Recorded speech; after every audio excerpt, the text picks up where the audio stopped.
Gemeente van Sardes, Openbaring 3. Nou ons kyk hierso openbaar Jesus homself as die een wat die 7 geeste van God het en die 7 sterre van die 7 sterre in sy hand het. So die 7 geeste van God en hy die 7 sterre. Nou Jesus openbaar homself hier op hierdie manier omdat hy iets aan hierdie gemeente wil deurgee op grond van wat in hierdie gemeente aan die gang is. Nou ons het laasweek daarna gekyk, nou die gemeente het die naam dat hulle leef, maar hulle is dood. So hulle verkondig en hulle doen werke en hulle doen al die goed in die naam van Jesus, maar daar is geen lewe daarin nie. Jy kan vreeslike goeie goed doen, maar is dood. Dit kan in die naam van Jesus wees, maar is mors dood, daar is nie lewe daarin nie. En ons het laasweek gekyk dat rondom wat is hierdie 7 geeste van God? Wat is dit wat Jesus hier bedoel? Nou, ons het gekyk in die lig van, daar sekere mense wat sê dat hierdie 7 geeste funksioneer in die hemelse realm en die Heilige Gees funksioneer in die aardse realm, om ons seker goed op die aarde te leer en te wys en te wat ook al, maar wat ook al hulle nou sê is dat die 7 geeste van God is nie die Heilige Gees nie. En my opinie is dat dit heeltemal verkeerd is, in die eerste plek op grond van wat Jesus hier in hierdie gemeente wil gee. Nou kom ons kyk gou vinnig na Openbaring 1 vers 4. Ek wil graag vir julle vandag nog ietsie ekstra wys, hoekom ek nie glo die 7 geeste van God is iets anders as die Heilige Gees nie. Nou dis hier Johannes aan die 7 gemeentes in Asië, genade vir julle en vrede van hom wat is en wat was en wat kom, dis die Vader. Een van die 7 geeste wat voor sy troon is. Dit sê Johannes 7, genade vir julle en vrede van hom wat is en wat was en wat kom, een van die 7 geeste wat voor sy troon is. Nou, hier kry jy te doen met die 3 eenheid van God. Hierso word dit vrede van die een wat was, die een wat kom en die een wat, en dan van die 7 geeste wat voor sy troon is. So die 7 geeste is die Heilige Gees, in my opinie. Nou ek wil dit gou vinnig, ek mis so een gedeeltetjie daar so, wat ek nou nie lekker mooi sien nie, dat ek my net gou kan sien. Ja, hier so is hy. Johannes aan die 7 gemeentes in Asië, genade vir julle en vrede van hom wat is en wat was en wat kom, dis die Vader. Een van die 7 geeste wat voor sy troon is, een van Jesus Christus die getroue getuie, die eerstgeborene uit die dode en die owerste oor die konings van die aarde. Hier sien jy die 3 eenheid van God, die Vader, die Gees en die Seun. En hier praat dit in die 3 eenheid, in die konsep van die Heilige Gees as die 7 geeste van God. So die 7 geeste van God is nie iets anders nie, dit is die Heilige Gees. Wat nou nogals interessant is, jy kry te doen met jou 7 geeste, die konsep van dit in Jesaja 11, nou dit sê hier so, maar daar sal 'n takkie uitspruit uit die stomp van Isaai, en 'n loot uit sy wortel sal vrugte dra, en op hom sal die Gees van die Here rus, die Gees van wysheid en verstand, die Gees van raad en sterkte, die Gees van kennis en van die vrees van die Here. Daar het jy te doen met die Ou Testamentiese beskrywing van die 7 geeste van God. Maar nou jy kry dit ook in die Nuwe Testament. Nou my opinie is dat die 7 geeste van God is die Heilige Gees, die 7 verskillende uitwerkinge, wat die Ou Testament hiervan praat, wat, as die Gees van die Here op Jesus gaan rus, gaan daar 7 verskillende funksies wees, of uitwerkings wees, maniere wat hy dinge gaan doen. Maar dan kry jy dit ook in die Nuwe Testament, 7 kere wanneer hulle so van die Gees praat, dit sê hierso, Johannes 16:13, nou wil ek net gou vinnig sê, as die 7 geeste van God iets anders is as die Heilige Gees en 7 ander geeste, dan is dit nie eintlik 7 nie, dan is daar eintlik 14, as jy die Nuwe Testament byvat. Nou dit sê, maar wanneer hy gekom het, die Gees van die waarheid, nou, jy kry die Gees van wysheid, die Gees van verstand, die Gees van die vrees van die Here, en hier in die Nuwe Testament praat dit in die eerste plek, maar wanneer hy gekom het, die Gees van die waarheid, sal hy julle in die hele waarheid lei, want hy sal nie uit homself spreek nie, maar alles wat hy hoor, sal hy spreek en toekomstige dinge aan julle verkondig. Hy sal my verheerlik, omdat hy dit sal neem uit wat aan my behoort en aan julle verkondig. Hier in die eerste plek in Johannes 16, vers 13 kry jy te doen met die Gees van die waarheid, dan kry jy in Romeine 1 vers 3 en 4, aangaande sy seun wat gebore is na die vlees uit die geslag van Dawid, baie belangrike skrifgie daai, en na die Gees van heiligheid. Nou daar sal klaar 2 by wat jy nog nie gekry het in Jesaja nie. Die Gees van waarheid, die Gees van heiligheid. Dan Romeine 8:2, want die wet van die Gees van die lewe, die Gees van die lewe. So daar is nou al klaar 7, 8, 9, 10. So daar is nie net 'n konsep van 7 geeste nie. Romeine 8:15, want julle het nie ontvang 'n gees van slawerny om weer te vrees nie, maar julle het ontvang die gees van aanneming tot kinders. Daar kry jy die gees van kindskap. Dan Efesiërs 1:17, dat die God van ons Here Jesus Christus, die Vader van die heerlikheid, dan julle die gees van die wysheid en openbaring in kennis van hom gee. Hier kry jy die gees van wysheid en openbaring. Dan Hebreërs 10:29, hoeveel swaarder straf dink julle sal hy verdien wat die seun van God vertrap het en die bloed van die testament waardeur hy geheilig is onrein geag en die gees van genade gesmaad het. Daar kry jy te doen met die gees van genade. Nou jy kry 7 van hierdie konsepte in die Nuwe Testament.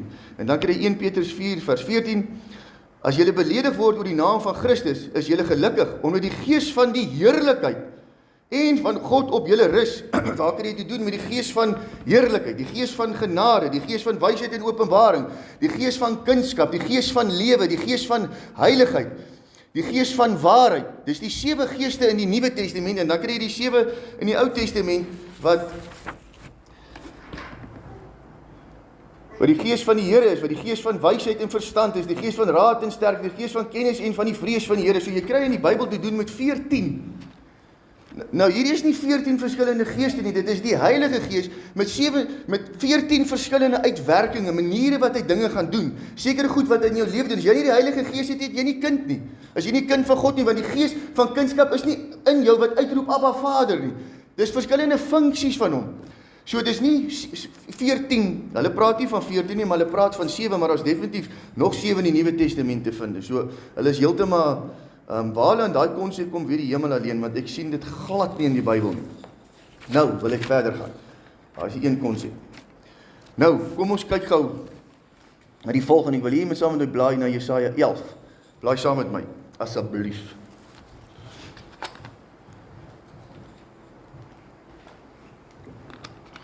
Sorry julle, ek probeer vanoggend 3 konsepte hier deurgee. Ek wil dit nie nou in 3 opdeel nie.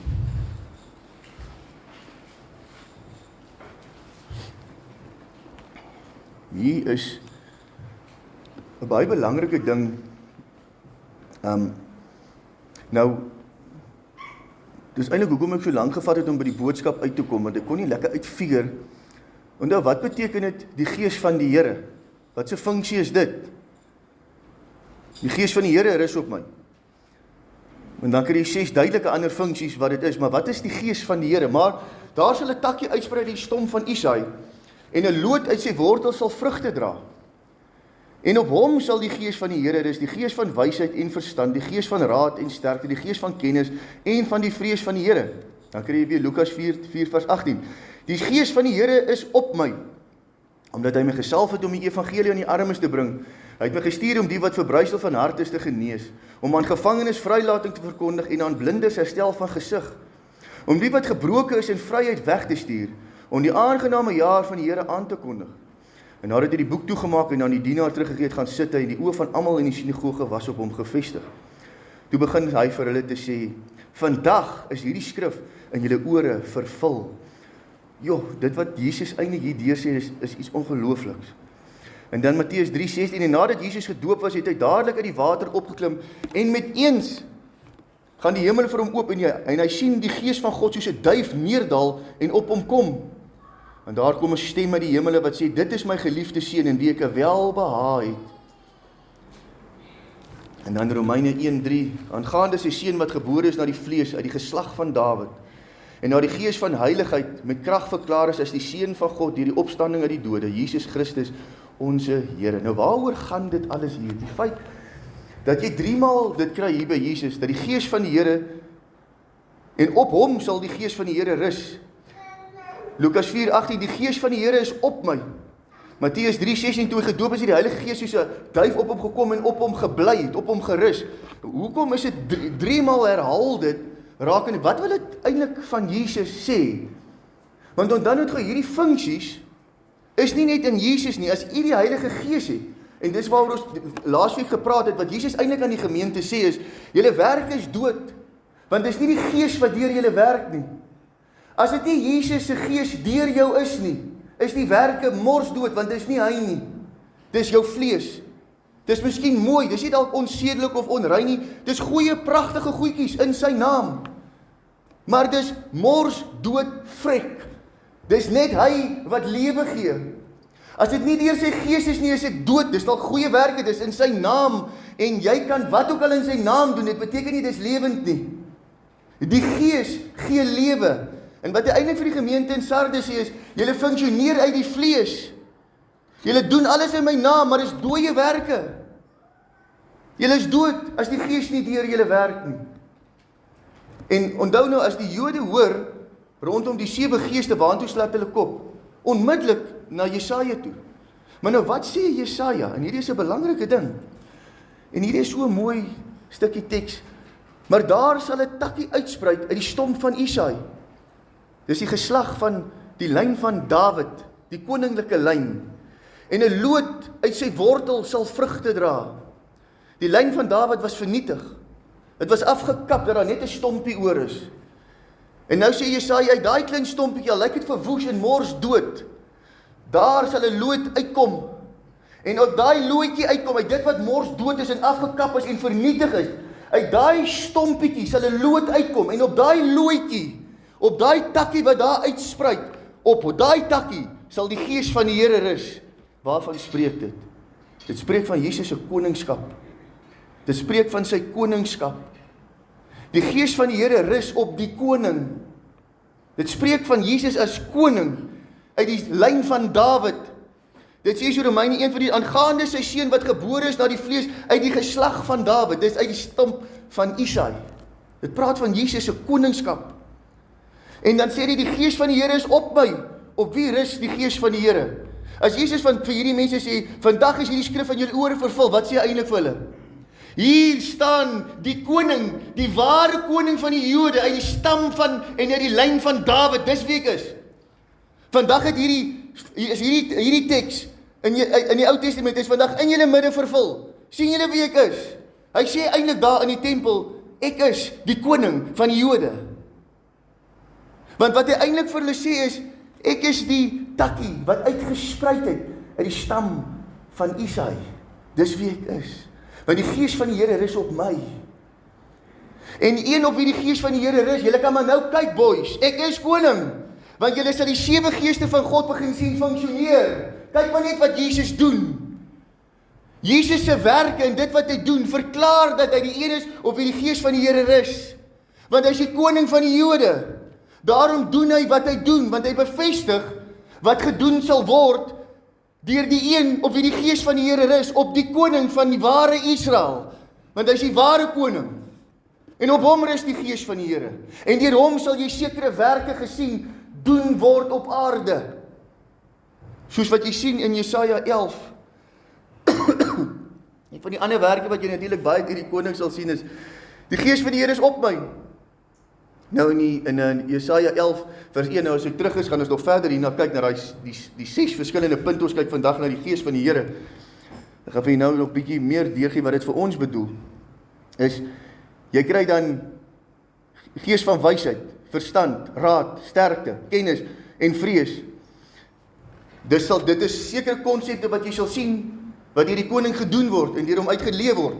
Maar dan ook die volgende, Lukas 4 vers 18 en 19, die gees van die Here is op my, omdat hy my gesalf het om die evangelie aan die armes te bring, die wat geestelik arm is. Hy het my gestuur om die wat verbrysel van hart is te genees. Jy gaan sien hoe Jesus stikkende mense genees, jy gaan gesondmaking sien, jy gaan sien hoe aan mense die evangelie van die koninkryk verkondig word. Al die goed wat Jesus doen, bevestig sy koningskap. Om aan gevangenes vrylating verkondig en aan blindes herstel van gesig, om die wat gebroken is in vryheid weg te stuur, om die aangename jaar van die Here aan te kondig. Al daardie konsepte gaan jy sien en gaan bewys dat Jesus die takkie is wat uitspruit uit die stam van Isaai, want hy is die koning. Die gees rus op die koning. Daar was net een persoon in die Ou Testament wat gesalf is met olie, is dit nie? Wie was dit? Dit was die koning. Hy was gestalf met olie en om hom het die gees van die Here gekom. Gaan kyk maar Dawid, gaan kyk maar die voriges. Nou Jesus is die koning. Sy salwing nie met olie nie, maar sy salwing kom in die waaragtige, waarvan die Ou Testament se olie net gespreek het, kom op die ware koning. En die Heilige Gees is olie op hom uitgegiet en het aan hom gebly. Hoekom olie? Want dit kleef. Maar die Heilige Gees het op Jesus gekom en het hom opgebly, dit aan hom gekleef. Soos olie. It stayed on him. Want het bevestig sy koningskap. Die Gees van die Here wat op hom rus, is in die eerste plek 'n proklamasie van Jesus wat koning is. Hy is Here. He is Lord. Die Gees van die Here. Lord, is 'n bietjie verklaring, dit sê, a person or deity who has authority, control, or power over others, acting as a master, chief, or ruler, one with preeminence to whom service and obedience is due, one that has achieved mastery or that exercises leadership or great power in some area. En daarom is Jesus Here. Dis nogal vir my flippend interessant, hoekom party mense in die Nuwe Testament sê, uit die Griekse vertaling uit, dat dit is verkeerd om te sê, Here Jesus, Lord Jesus. My genade, vat jy daai weg, of vat jy sy koningskap weg, man. Dis waarvan die hele Nuwe Testament spreek, hoekom my Here Jesus is, Lord Jesus Christus. Dit spreek van sy koningskap, jy kan nie dit wegvat nie, man. Dis nie net, jy verstaan nou met die mens, dit is vir my verskriklik wat in ons tyd aangaan. Wat se snert? Want dis nou nie, die Nuwe Testament is in Grieks, en die Ou Testament is in Hebreëus, so Grieks is second hand. Wie het gekies dit moet so geskryf word? Nee, God het besluit, die Nuwe Testament is in Grieks, en nie in Hebreëus nie. Nee, mens wat dit besluit, nie God het dit besluit. Jy kan dit nie second hand maak, is net so belangrik soos Hebreëus. God het verkies om dit so te doen. Jy kan nie nou die Nuwe Testament uit Lord op uithaal nie, want jy het nou 'n probleem met die Grieks nie. Omdat Lord in die Grieks en die Nuwe Testamentiese konsep 'n totale verkeerde konsep van wie Jesus eintlik is. Maar dis Here of Lord spreek van Jesus se koningskap.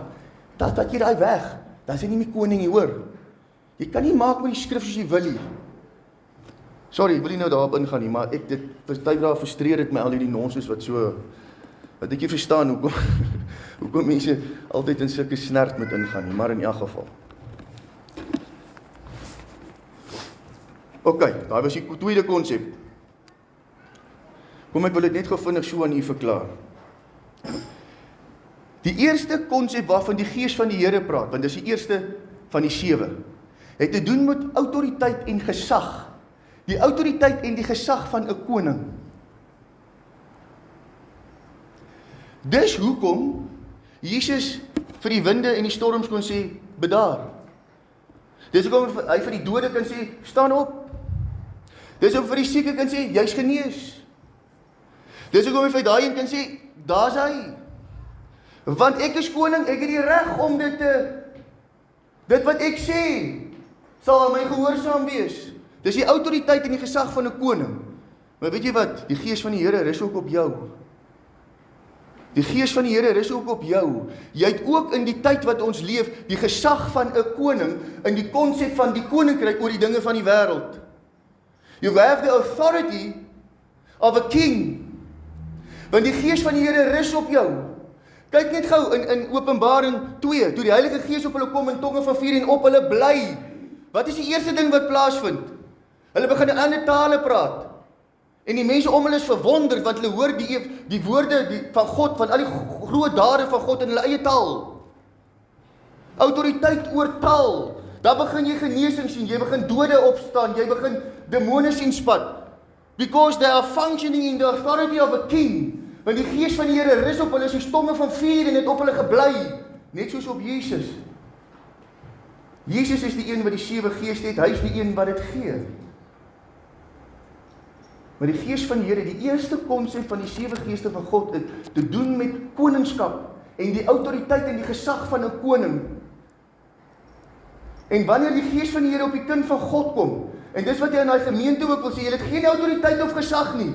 Jy het die naam, maar is mors dood. Daar's eintlik niks lewe nie.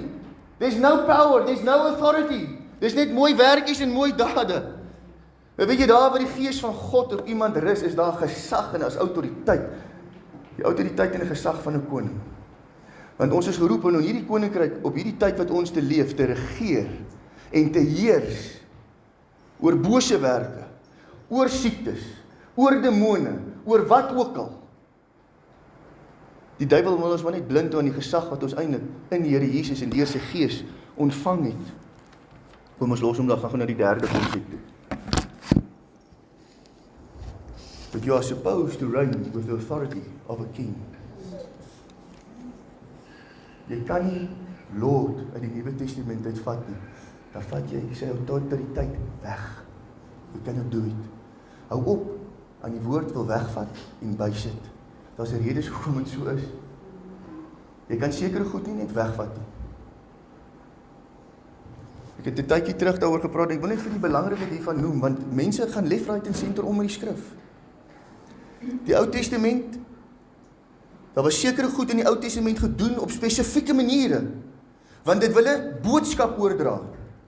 Vat jy van daai goedjies weg, dan verkrag jy die boodskap. Jy verander eenvoudig die boodskap. Ek het vir gesê, as daar's 'n rede hoekom die lam wat geslag word, sonder gebrek moet wees, want dit spreek van Jesus, sy sondeloosheid en sy absolute perfeksie. Bring jy nou 'n skaap en sê, ag, is nou nie so groot ding nie, ek het nou nie lekker skaap, ek bring maar skaap met 'n gebreekte been, is okay, Here gaan bereid wees. Dis nie alright nie. Weet jy wat doen daai klein dingetjie wat jy nou daar doen met 'n gebreekte beentjie? Jy verander die boodskap. Wat jy eintlik daar doen is, jy sê Jesus het gebrek. Jy kan nie verander soos jy wil nie, want jy raak die boodskap. Jy kan nie loop Lot uithaal soos jy wil nie.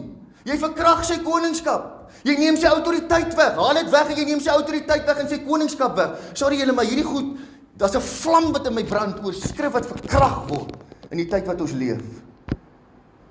Want mense sien net so. Jy kan nie left, right en center weghaal met goed doen soos jy wil nie. Daar's 'n rede hoekom God sê so.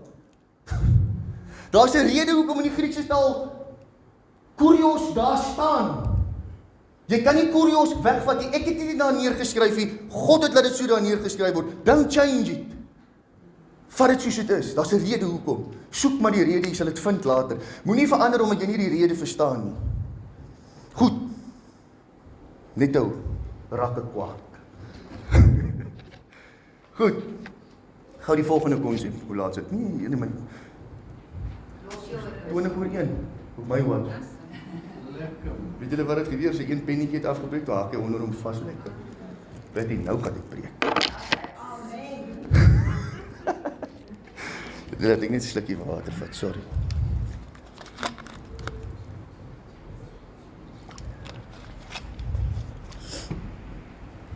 Goed. Ek wil gou kom by die volgende. Openbaring 4 vers 5. Jy moet dit saam met my lees. Jo, het ek nou vir jou 'n nooitjie aan, John? Noem my eentjie. Ek moet klaar preek nou, brother. Just see. En daar het weerligte en donderslae en stemme uit die troon uitgegaan. En 7 fakkels, wat die 7 geeste van God is, het voor die troon gebrand. Hierso kry jy die beskrywing van die 7 geeste van God voor die troon, en daar 7 fakkels, waarvan spreek dit? Dit spreek baie duidelik van die Ou Testamentiese menorah. Eksodus 25:31 tot 38. Maak ook 'n kandelaar van suiwer goud.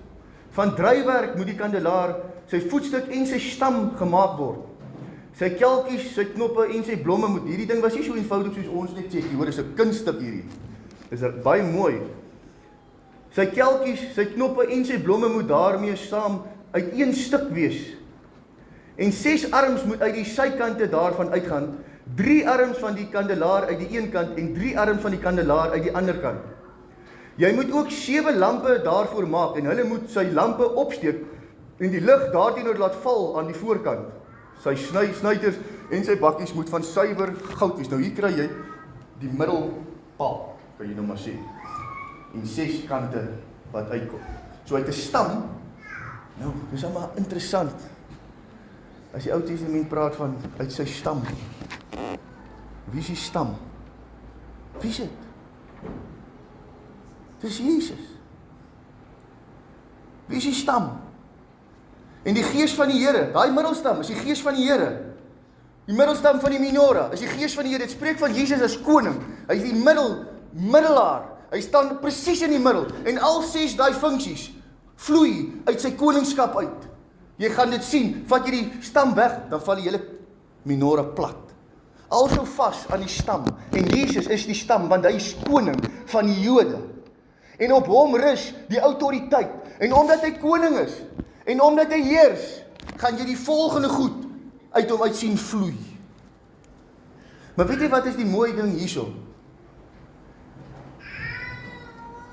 Dit spreek, wat doen die menorah? Dit gee lig, sodat hulle God in die allerheiligste kon aanbid.